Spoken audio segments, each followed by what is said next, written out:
Well, hello everybody, and welcome. Thanks for watching.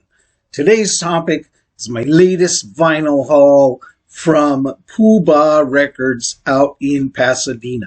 I made a pretty good haul, but before we get started on that, happy Jackie Robinson Day to everybody out there. Today, everybody is number 42, all right? So here's to Jackie, right? And everything that he did to break down the color barrier, not only of baseball, but of America. Hats off to you, and a tip of a cold one to you, Jackie. Thanks a lot. Let's begin in no particular order. Doobie Brothers, what were once vices are now habits. I'm becoming habitual Doobie Brother LP player. Love these guys. Beyond the radio hits, and especially beyond the, what's his name? Michael McDonald radio hits. He's all right, and he seems to be the biggest era of Doobie Brothers. But for me, pre-Michael McDonald is the era of Doobie Brothers to listen to. What a great band these guys are. Just end-to-end good musicianship. Love them. Doobies. All right, so I'm grabbing them every chance that I see them. That was a great album, by the way. Okay, next up, Grand Funk. Speaking of bands that I'm quickly becoming a fan of, Grand Funk Your Baby. Three-man group. I'm a big fan of three-man groups. I love groups that can just push out that kind of big sound. ZZ Top, King Bees, Grand Funk. I love their music.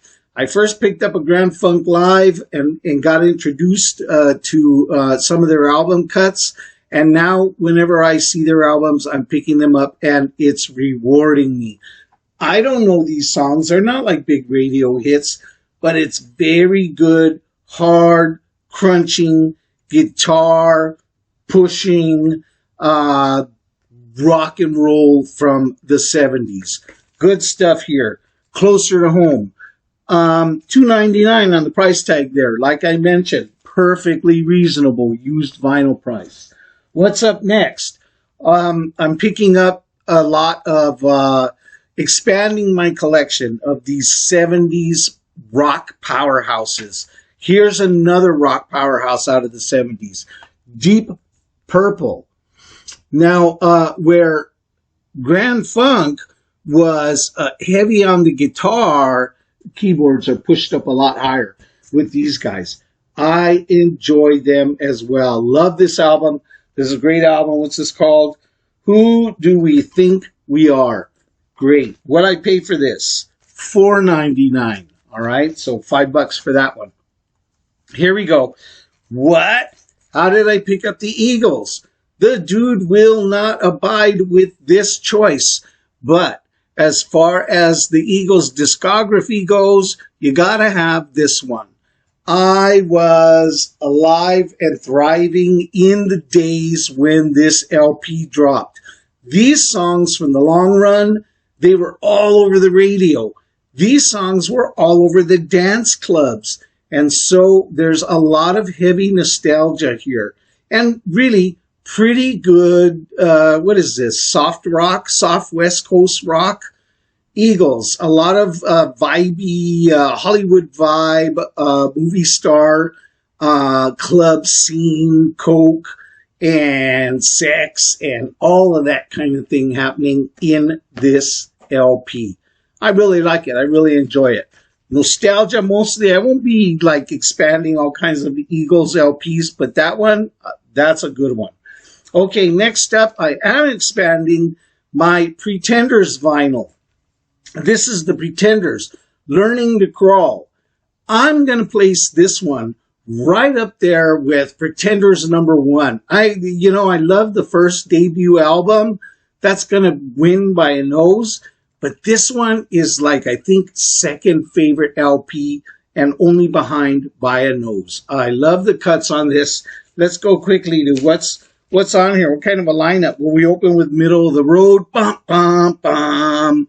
Back on the Chain Gang. These also were like really big on the radio back in those days. There's a lot of good cuts on here. I really enjoyed this album from end to end. So Pretenders, now I'm fluffing out that collection of their discography. Final album that I picked up at Poobah, a first of this band, also another nostalgia grab from the early 70s, mid-70s, Chicago, huge band on the radio. They were everywhere. This album, this is Chicago 5. I picked it up. And actually, I wasn't that huge of a Chicago fan, except for like being a young person and what they always played on the radio. So you just kind of like it because that's what they give you. And they were pretty good songs. But I never really bought their albums. Chicago, though, Chicago 5, bought the album, played it out. And you know what I discovered is that they are actually a very good, like a prog rock band, like progressive rock, jazz blend kind of thing happening here. So I was very excited to hear that, because getting away from whatever was the radio hit on this one, Chicago likes to be nice and mysterious with their albums, and they just give you this and it's all plain and you can't even see what's on here, or when they do have something. I think this is the one. They have this ridiculous writing. You can't even read it, no, this isn't the one. But look at the inside. See that? So they didn't give you anything, man. They're not giving anything to you. Here's the sleeve. Oh, this is kind of cool. So this had like a fold-out long poster. Look how long this is. I guess you put this all the way across your bedroom wall, and it continues. These are all the guys. Of course, Chicago's a huge group, because why? They got that big brass section, and brass sections were really big in those days. All right, so just want to show you that. I'm very happy to have got an album from the 70s that still had the insert poster. I'm ruining it. In very good shape, near mint condition, I would say. So great, not ripped, not folded, not bent, not tearing at the creases. Not little staple and tape holes in the corners. Pretty clean, pretty fresh. As I said, near mint condition. So I'm really happy with that, because I love the inserts that you get in the old LPs. Chicago 5, my last pickup. Thanks for watching, everybody. We'll see you next time. Peace.